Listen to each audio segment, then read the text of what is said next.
The Matthean and Lucan parallels to Mark chapter 3, verse 20 through 35 present us with quite a different picture than does Mark. Both drop the harsh introduction in Mark 3, verses 20 to 21. Jesus came home. Again, the crowd gathered, making it impossible for him even to eat. When his relatives heard of this, they set out to seize him, and they said, "He is out of his mind." Luke goes further and eliminates Jesus' question, "Who are my mother? Who are my brothers?" Unlike Mark, neither Matthew nor Luke excludes Mary from the spiritual or new family of Jesus. In Luke especially, she is the obedient handmaid of the Lord from the very beginning. Luke 11, 27 to 28. While he was speaking, a woman from the crowd called out and said to him, "Blessed is the womb that carried you, and the breasts at which you nursed." He said, "Rather, blessed are those who hear the word of God and observe it."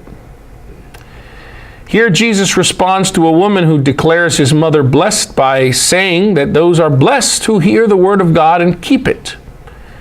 In light of Luke's entire narrative and his positive description of Mary, it is likely that Jesus is emphasizing here that Mary's chief blessedness lies in her being one who obediently hears the word of God, rather than in being his biological mother.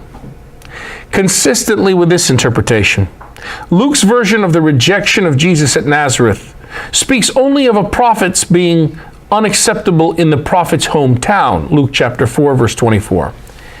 Notice, as in Mark, there is no reference to the prophet not being accepted by his own kin, his own family. Matthew, on the other hand, does retain the phrase, "in their own house," in chapter 13, 57. So Mark, harsh, the perspective of Jesus' family and Mary. Matthew, softer. Luke, very positive view. You see the trajectory. And in John also a trajectory. And then there's another book that has another woman figure, and later on she will become thought of as Mary. And then you have all the ingredients you need, and once you get the Christology going, okay, and those Christological debates at Nicaea, right, 325 CE, Constantinople, Council of Constantinople, 381 CE, Council of Ephesus, where Mary's declared Theotokos, the God-bearer, which is a Christological title, not a Mariological, Marian devotion thing. And then you have Chalcedon, that he's truly God and truly human, with no, although that compromise formula, you have all of this imagery and all these ingredients, and you have the beginnings of an engine, a cauldron for developing Marian devotions. In the synoptic depiction of Mary during Jesus' ministry, some scholars see a development from the negative estimation of Mark to the positive one of Luke, with Matthew representing a middle ground.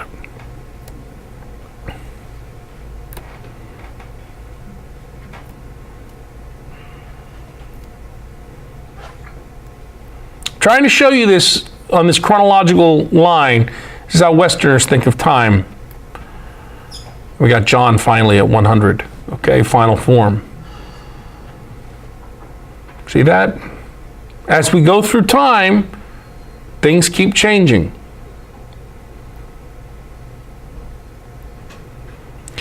In the Gospel according to John, written around 100 CE, its final version, and which has no infancy narrative and which never names Mary, Jesus has an ambiguous exchange with his mother. There is more to this story than meets the eye, and it seems very superficial to write it off as if Jesus merely dismisses her request to do something about the lack of wine, and yet winds up fulfilling it in the end. We're going to explore this story in detail later. Of course, we already have in our John study. It seems dishonest in any case to say that the Cana story in the fourth gospel places Mary in a less negative light than in Mark, although still not as so positive a light as in Luke. For later on in the account of the crucifixion, the unnamed Mary is beside the unnamed beloved disciple at the foot of the cross. We just read this. In giving the disciple whom he loved to Mary as her son, and Mary to the disciple as his mother in chapter 19, verse 25 through 27, Jesus brought into existence a new community of believing disciples, the Johannine Jesus group. In Johannine theology, those whom Jesus' contemporaries might call his brothers have no part in his family. They are unbelievers. But the unnamed woman and mother is now associated with that Johannine Jesus group by way of the beloved disciple, which is somewhat distinct in certain respects from the other Jesus groups derived from the witness of Peter and the rest of the 12, or the Pauline groups. In the beloved disciple's own symbolic treatment of Jesus' mother, an opening got made for the process of further Marian symbolizing within the church. Indeed, she becomes a symbol for all other Christians too, all in the church. And then we have the mysterious woman in the book of Revelation. Revelation chapter 11, verses 19 through chapter 12, verse 6. Then God's temple in sky vault was opened, and the ark of his covenant could be seen in the temple. There were flashes of lightning, rumblings, peals of thunder, an earthquake, and a violent hailstorm. Okay, that's where that section of Revelation ends. That's the final verse of chapter 11. I don't have time to do it now, but I could explain to you how the book of Revelation, it also had an evolution. And at one point, it was just several visions, collections of visions. Later, after the author died, a compiler took a letter he had written, a circular letter to the Asian Minor Jesus group, 7 churches. And he kind of edited together these other visions, smack dab like a sandwich in the middle. One of this set of visions, all the visions have a theme, and were given at a certain point in the author's life. One set of visions actually does end in chapter 11, verse 19, and the thought ends there. But when the compiler put all the visions together, the last thought of chapter 11 blurred into the first thought of chapter 12, which is another set of visions. Because we're in the sky looking at something in the sky open, it lent readers to read it as if the Ark of the Covenant that's being seen in the temple and sky vault in one vision is the woman in the other vision. Do you see? And that's still kind of how we read it today. We read this on the Feast of the Assumption just like that. We start at the tail end of chapter 11 of Book of Revelation, and then we just keep reading into chapter 12. Sometimes you'll get an apologist or popular author try to explain this as if to say, well, you know, there were no chapters and there weren't even punctuation in the first century. So it was actually intended like that. And in some cases, you do have that case in the New Testament literature, where the chapter is a very clumsy break. The chapter break is a very clumsy insertion which divides the thought. Not here.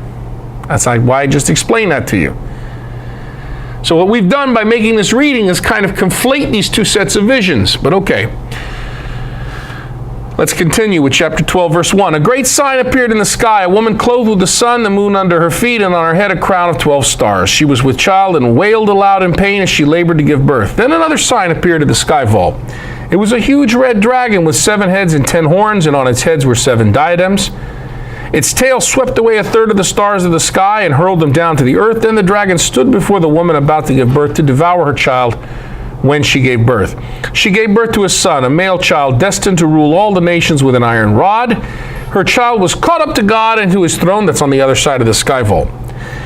The woman herself fled into the desert where she had a place prepared by God that there she might be taken care of for 1,260 days.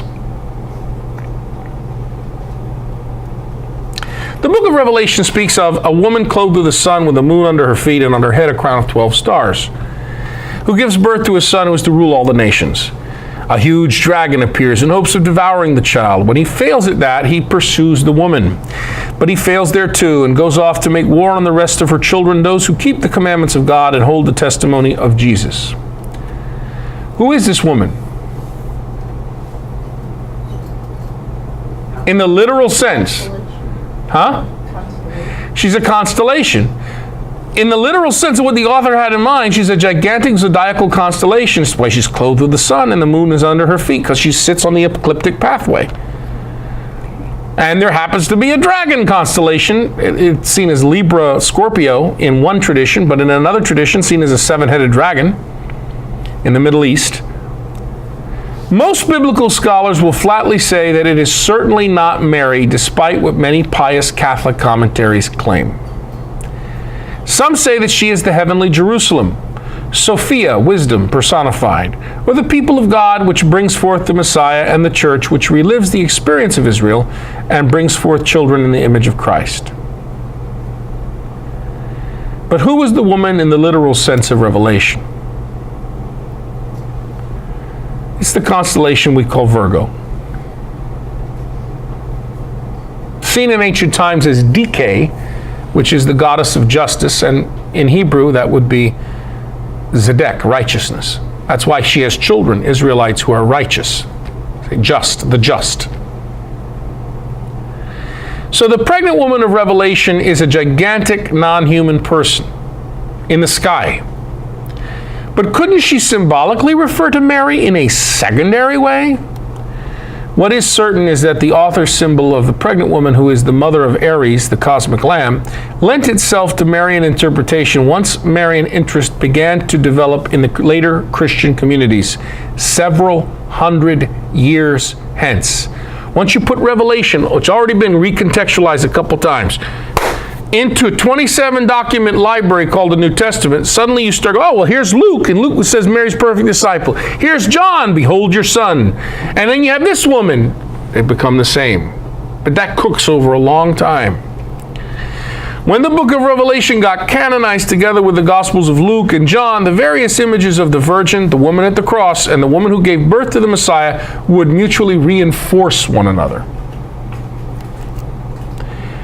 As to her virginity in the New Testament record, folks, the New Testament makes only an explicit statement about a belief in the antepartum, before birth, virginity of Mary. That is to say, a belief in the virginal conception of Jesus. Matthew and Luke, infancy narratives. The New Testament is explicitly silent about Mary's virginity in partu, in the act of giving birth, which is, for modern people, like, what? That meaning that Jesus was born miraculously, without the normal biological disruptions. And the New Testament is explicitly silent about Mary's virginity postpartum, after birth, that she had no normal sexual relations after the birth of Jesus. The New Testament does indeed speak about brothers and sisters of Jesus. As we will see later in this formation series, this does not in any way constitute an insuperable barrier to the belief that Mary remained a virgin, a physical virgin, after the birth of Jesus. That being said, we must admit that from the New Testament alone, there is neither any convincing argument against the literal meaning of brother and sister when they are used of Jesus' relatives. Again, we will explore this later.